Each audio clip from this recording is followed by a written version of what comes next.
It's the beginning of the fourth term for Russian President Vladimir Putin. He has been inaugurated for a new 6-year term to the presidency after winning re-election in March this year.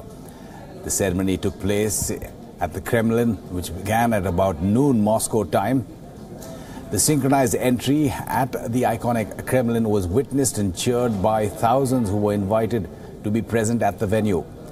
Shortly after President Putin was administered the oath of office, he spoke for about 10 minutes, maintaining that he's dedicated his life to serve the country.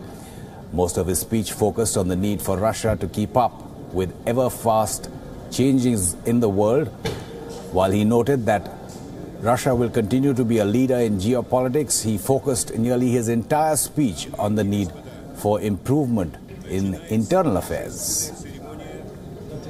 Частью первой статьи 82 Конституции Российской Федерации при вступлении в должность президент Российской Федерации приносит присягу, утвержденную Конституцией Российской Федерации. Уважаемый Владимир Владимирович, прошу вас принести присягу. Клянусь при осуществлении полномочий президента Российской Федерации уважать и охранять права и свободы человека и гражданина, соблюдать и защищать Конституцию Российской Федерации, защищать суверенитет и независимость, безопасность и целостность государства, верно служить народу. Путин вступил в должность президента России.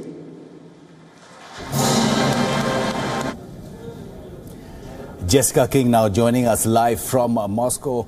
Jessica, a lot of pomp and ceremony there while he was being sworn in for his fourth term. Many would say ostentatious as well. But this is in keeping with President Putin's image that he wants to build over the years of a strong leader leading a strong Russia, going back into history, even trying to say it's as strong as the former Soviet Union.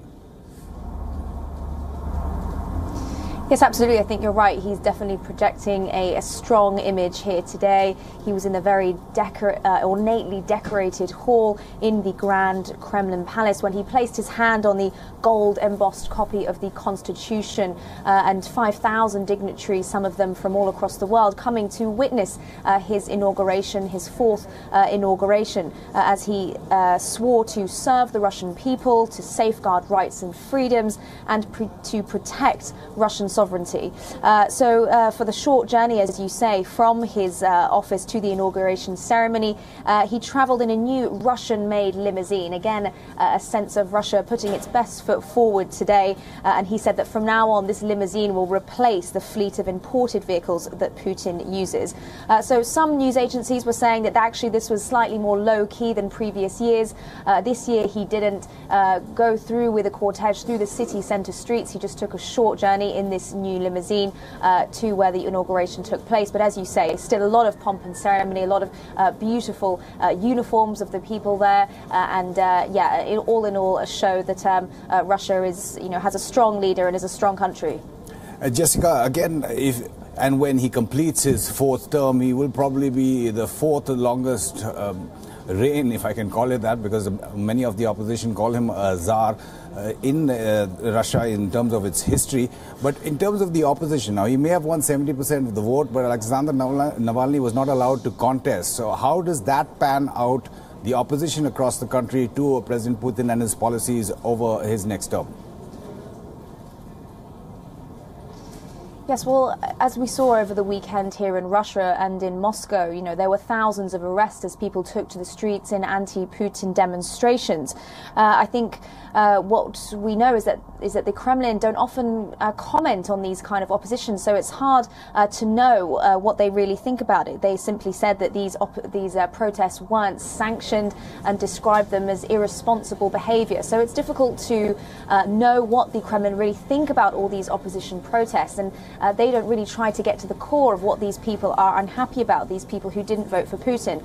But we should say that actually he does enjoy a lot of popularity here in Russia. In the last election in March, he got over 70% of the vote. So there is still a lot of respect for Putin, a lot of people who do vote for him. But as you say, on the flip side, a lot of people here, and particularly young people as well, looking for a change and accusing the government of corruption, of electoral fraud. So it'll be interesting to see how he tries and deals with the opposition voices, including Navalny, one of the most popular opposition voices, over his next 6-year term. Jessica King, thanks so much for updating us live from Moscow. And as Jessica was pointing out, the Russian president's fourth term had a new look in many senses. The car that he took to the Kremlin attracted a lot of eyeballs. President Putin bidding adieu to the imported vehicles that he's been using up to now. Vladimir Putin riding in a new Russian-made limousine instead. Details of the new car have not been revealed as yet, but it will become the heir to the Russian-made ZIL sedans that have been for decades transporting the then Soviet leaders. President Putin seems to be practicing what he preached. He had said that Russia should reduce its dependence on important goods and technology.